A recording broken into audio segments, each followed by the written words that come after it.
नमस्कार, स्वागत है आप सभी का हमारे इस विशेष कार्यक्रम में। दर्शकों, इस समय उत्तर प्रदेश राज्य के गोरखपुर ज़िले में सिविल कोर्ट बार एसोसिएशन का चुनाव संचालित हो रहा है। प्रत्याशी लगातार मतदाताओं से संपर्क कर रहे हैं और अपने पक्ष में मतदान की अपील कर रहे हैं। हम भी प्रत्याशियों की बातचीत को आप तक पहुंचाने का एक छोटा सा प्रयास कर रहे हैं। इस समय बातचीत करने के लिए हमारे साथ वरिष्ठ उपाध्यक्ष पद का चुनाव लड़ रहे अनिल कुमार मिश्रा जी हैं। मैं इनसे बातचीत करूंगा और ये जानूंगा कि किस तरह से ये अधिवक्ताओं की आवाज़ बनेंगे। तो अनिल मिश्रा जी, आपका हमारे कार्यक्रम में स्वागत है।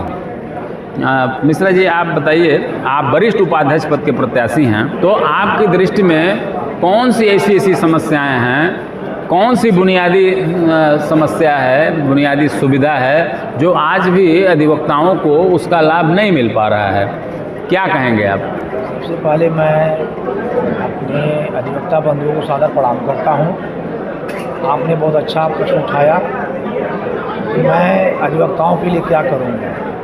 मैं आपको बता दूं, मैं 1918-19 में भी मैं वरिष्ठ कार्यकारिणी में रहा हूं। उस समय तमाम कल्याणकारी योजनाएं चल रही थी। जैसे अधिवक्ताओं के लिए जहां मरम्मत का कार्य टीन सेट का था, फर्नीचर का कार्य था, जो 75 साल से ऊपर वयोवृद्ध अधिवक्ता थे उनको पेंशन देने का काम 85 अधिवक्ताओं का था। क्योंकि जब एक अधिवक्ता निरीह हो जाता है, अस्वस्थ हो जाता है, अपनी और कचहरी नहीं आ पाता है, तो अपनी कर्मस्थली को देखता है एक आशा भरी निगाहों से और कोई सहयोग नहीं पाता है। बिल्कुल। उस समय की जो योजनाएं थी उसको दूना करके वह 75 साल से ऊपर वालों के जो वयोवृद्ध अधिवक्ता हैं उनकी पेंशन की सुविधा मैं भरसक प्रयास करूँगा कि वह परियोजना लागू हो। फिर जी जूनियर अधिवक्ता 5 साल से नीचों के लिए स्टाइपेंड 5,000 10,000 सरकार से मांग करना बात चल रही है।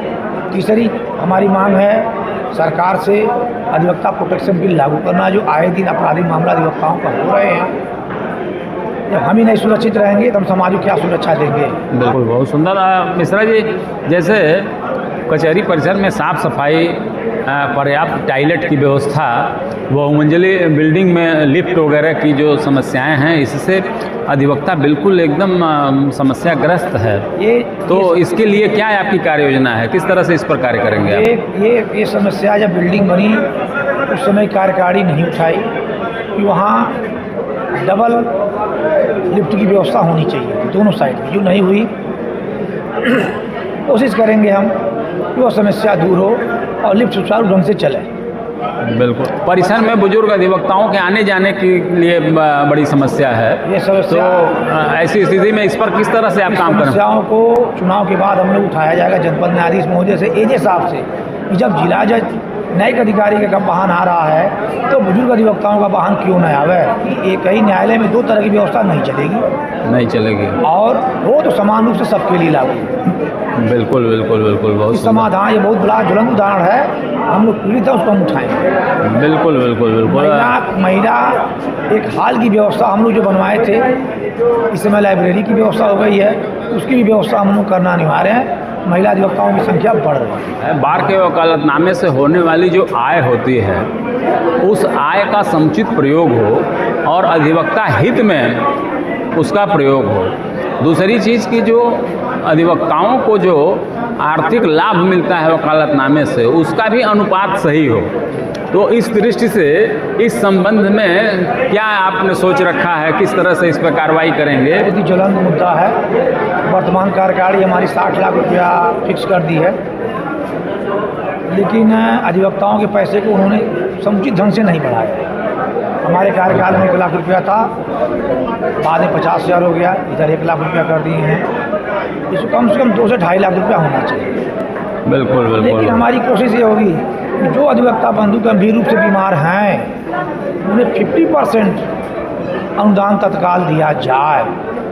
जो अनुदान हम मरने के बाद देते हैं तो उनके दवा दारू समुचित देखभाल के लिए हम पहले उनको देते हैं। बिल्कुल बिल्कुल बिल्कुल, मतलब और तमाम अधिवक्ताओं के मृत्युपरांत आर्थिक लाभ नहीं मिल पाता है हमारे बाहर से या बार काउंसिल ऑफ इंडिया या लखनऊ से, उसकी भी हम लोग समुचित व्यवस्था कर रहे हैं। बहुत सुंदर। यहाँ का अधिवक्ता मतदाता आप ही को अपना वरिष्ठ उपाध्यक्ष चुने, क्यों, क्या कहेंगे? इसलिए 2-3 मुद्दे ज्वलंत हैं। समय से चुनाव ना होना, लेकिन मैं जब 18-19 में वरिष्ठ कार्यकारिणी में था तो साल भर पर मैंने चुनाव को अपना इस्तीफा दे दिया था, जो आज संभव नहीं है। समय से चुनाव कराना, अधिवक्ताओं के हितों की देखभाल करना, ये हमारी प्राथमिकता होगी, चाहे उनके स्वास्थ्य का, चाहे उनके जो आर्थिक, मानसिक, शारीरिक देखभाल के लिए एक सीनियरों का ग्रुप बने, एजेंडा बने और उनकी देखभाल करें। मिश्रा जी, आपका व्यस्ततम समय चल रहा है, प्रचार कार्य तेज़ी से चल रहा है आप लोगों का। इस प्रचार कार्य से आपने हमारे लिए भी समय निकाला और आप यहाँ आए और अपने मतदाताओं को अपनी कार्य योजना से अवगत कराया। आप यहाँ आए, इसके लिए आपको बहुत बहुत धन्यवाद।